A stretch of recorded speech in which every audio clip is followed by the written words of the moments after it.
안녕하세요. 예수와 친구들. 6월 25일 토요일 매일 묵상 시작하겠습니다. 오늘 말씀은 사무엘상 31장 1절부터 13절 말씀까지입니다. 제 31장.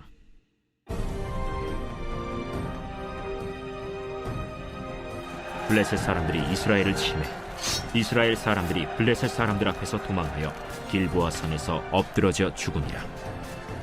블레셋 사람들이 사울과 그의 아들들을 추격하여 사울의 아들 요나단과 아비나답과 말기수아를 죽이니라.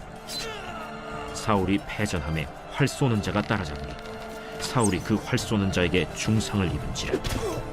그가 무기를 든 자에게 이르되 내 칼을 빼어 그것으로 나를 찌르라. 할례받지 않은 자들이 와서 나를 찌르고 모욕할까 두려워하노라. 무기를 든 자가 심히 두려워하여 감히 행하지 아니하는지라. 이에 사울이 자기의 칼을 뽑아서 그 위에 엎드러지매 무기를 든 자가 사울이 죽음을 보고 자기도 자기 칼 위에 엎드러져 그와 함께 죽으니라. 사울과 그의 세 아들과 무기를 든 자와 그의 모든 사람이 다 그날에 함께 죽었더라. 골짜기 저쪽에 있는 이스라엘 사람과 요단 건너쪽에 있는 자들이 이스라엘 사람들이 도망한 것과 사울과 그의 아들들이 죽었음을 보고 성읍들을 버리고 도망하매 블레셋 사람들이 이르러 거기에서 사니라. 그 이튿날 블레셋 사람들이 죽은 자를 벗기러 왔다가 사울과 그의 세 아들이 길보아 산에서 죽은 것을 보고 사울의 머리를 베고 그의 갑옷을 벗기고 자기들의 신당과 백성에게 알리기 위하여 그것을 블레셋 사람들의 땅 사방에 보내고 그의 갑옷은 아스다롯의 집에 두고 그의 시체는 벳산 성벽에 못 박음에 길르앗 야베스 주민들이 블레셋 사람들이 사울에게 행한 일을 듣고 모든 장사들이 일어나 밤새도록 달려가서 사울의 시체와 그의 아들들의 시체를 벳산 성벽에서 내려가지고 야베스에 돌아가서 거기서 불사르고 그의 뼈를 가져다가 야베스 에셀 나무 아래에 장사하고 7일 동안 금식하였더라.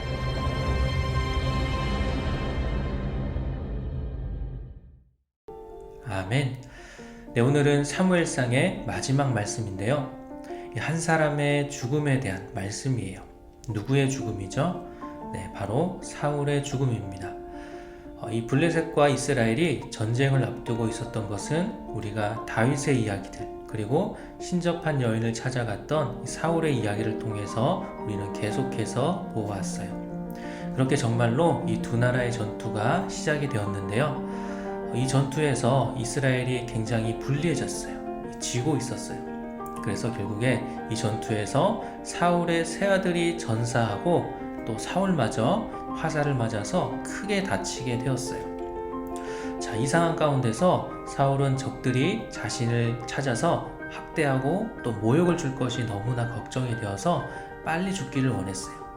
자, 왜냐하면 이스라엘의 왕인 자신이 적들에게 어떤 이런 모욕을 당한다면 이거는 자신의 문제만이 아니라 이스라엘 전체가 모욕을 당하는 것과 같거든요. 사실 이때 사울이 이런 걱정을 하기보다 하나님 앞에서 회개하고 하나님의 도우심을 구했다면 어땠을까 하는 그런 생각이 듭니다. 하지만 사울은 그럴 여유도 없었겠지만 더 이상 지체하지 않고 옆에 있던 무기를 드는 자기의 종에게 자기를 칼로 찔러 죽이라고 말해요.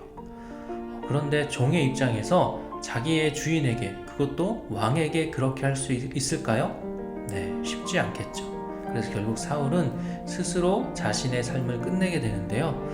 이렇게 사울은 블레셋에게 모욕을 당하며 죽는 일은 피할 수 있었겠지만 하지만 죽음 이후에 모욕을 당하게 됩니다. 그 뒤의 말씀들을 계속해서 우리가 보면 이 죽은 얼굴은 블레셋 땅 사방에 돌려지게 되고요. 블레셋 사람들은 죽은 사울을 확인하면서 너무나 기뻐하고 또 사울을 조롱했겠죠. 또 사울이 입었던 갑옷은 이방의 신전에 바쳐지고 또 죽은 몸은 사람들이 잘 볼 수 있게 성벽에 걸어두었어요. 이런 사울의 모습을 보면 우리가 참 안타깝죠. 사울이 이런 결과를 얻게 된 이유, 그 이유를 역대상 10장 13절 14절에서 말씀해 주고 있는데요. 이렇게 말씀합니다. 사울이 죽은 것은 여호와께 범죄하였기 때문이라. 그가 여호와의 말씀을 지키지 아니하고 또 신접한 자에게 가르치기를 청하고 여호와께 묻지 아니하였으므로 여호와께서 그를 죽이시고 그 나라를 이새의 아들 다윗에게 넘겨 주었더라 라고 말씀하고 있어요. 사울은 하나님의 은혜를 입고 이스라엘의 왕이 되었죠. 물론 사울의 새로운 왕을 원했던 이스라엘 백성들의 그런 원하는 모습들이 앞에 있기도 했어요.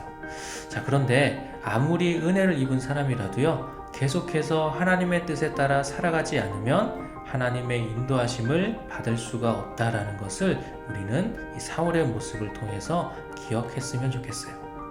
왜냐하면 하나님은요, 이 사울과 다윗 한 사람의 인생만이 아니라 이스라엘 그리고 온 땅, 온 세상을 다스리고 인도하시는 분이시기 때문이에요. 우리를 주관하시는 하나님, 주관하신다라는 것은 주인이 되시고 지켜보시고 이끌어 가시는 분이시다라는 거예요. 그렇기 때문에 내 뜻대로 이렇게 살아가려고 하는 것이 아니라 하나님의 뜻대로 살아가기를 원하고 또 하나님의 뜻에 순종하면서 나아가야 된다라는 거죠. 사실 이 사무엘상의 주제가 바로 이거예요. 우리를 주관하시는 하나님. 자, 지금까지 사무엘상을 읽어오면서 사무엘과 또 사울 그리고 다윗을 보아왔는데요. 하나님의 뜻을 구하고 하나님의 인도하심을 믿고 나아갈 때 위기에서 승리하는 모습, 또 반대로 하나님의 뜻을 구하지 않고 하나님의 인도하심을 의지하지 않을 때 더 큰 죄를 짓고 더 큰 위기 가운데서는 그런 모습들을 우리는 계속해서 보아왔어요. 이 두 가지 모습 중에 우리 친구들은 어떤 모습을 따라가야 할까요?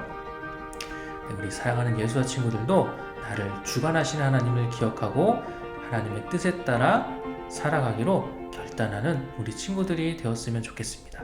그렇게 오늘 말씀을 통해 하나님의 뜻을 구하고 하나님의 인도하심을 믿고 나아가는 우리 예수와 친구들이 되기를 소망합니다.